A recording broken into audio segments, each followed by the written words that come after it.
Breaking news చూస్తున్న రాష్ట్ర వ్యాప్తంగా 10వ తరగతి పరీక్షలు నేటి నుంచి ప్రారంభం కానున్నాయి. ఏప్రిల్ 4వ తేదీ వరకు ఈ పరీక్షలు జరగనున్నాయి. ఉదయం 9:30 నుంచి మధ్యాహ్నం 12:30 వరకు పరీక్ష ఉంటుంది.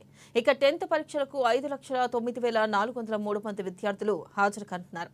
రాష్ట్ర వ్యాప్తంగా 2,650 పరీక్షా కేంద్రాలను ఏర్పాటు చేశారు.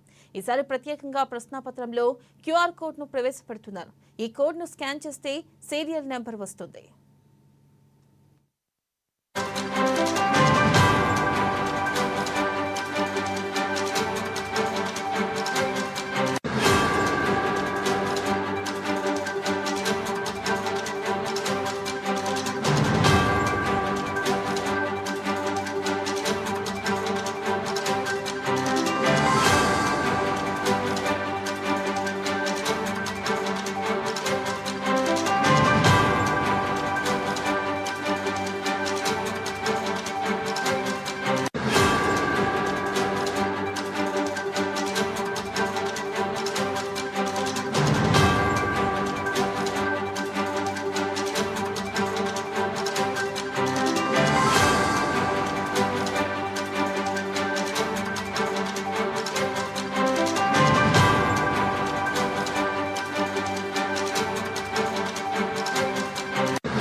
రాష్ట్ర వ్యాప్తంగా 10వ తరగతి పరీక్షలు నేటి నుంచి ప్రారంభం కానున్నాయి. ఇక ఏప్రిల్ 4వ తేదీ వరకు ఈ పరీక్షలు జరగనున్నాయి.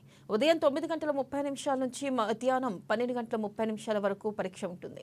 ఇక 10th పరీక్షలకు 5,09,403 మంది విద్యార్థులు హాజరు కానున్నారు. ఇక రాష్ట్ర వ్యాప్తంగా 2,650 పరీక్షా కేంద్రాలను ఏర్పాటు చేశారు. ఈసారి ప్రత్యేకంగా ప్రశ్నాపత్రంలో క్యూఆర్ కోడ్ను ప్రవేశపెడుతున్నారు. ఈ కోడ్ను స్కాన్ చేస్తే సీరియల్ నెంబర్ వస్తుంది.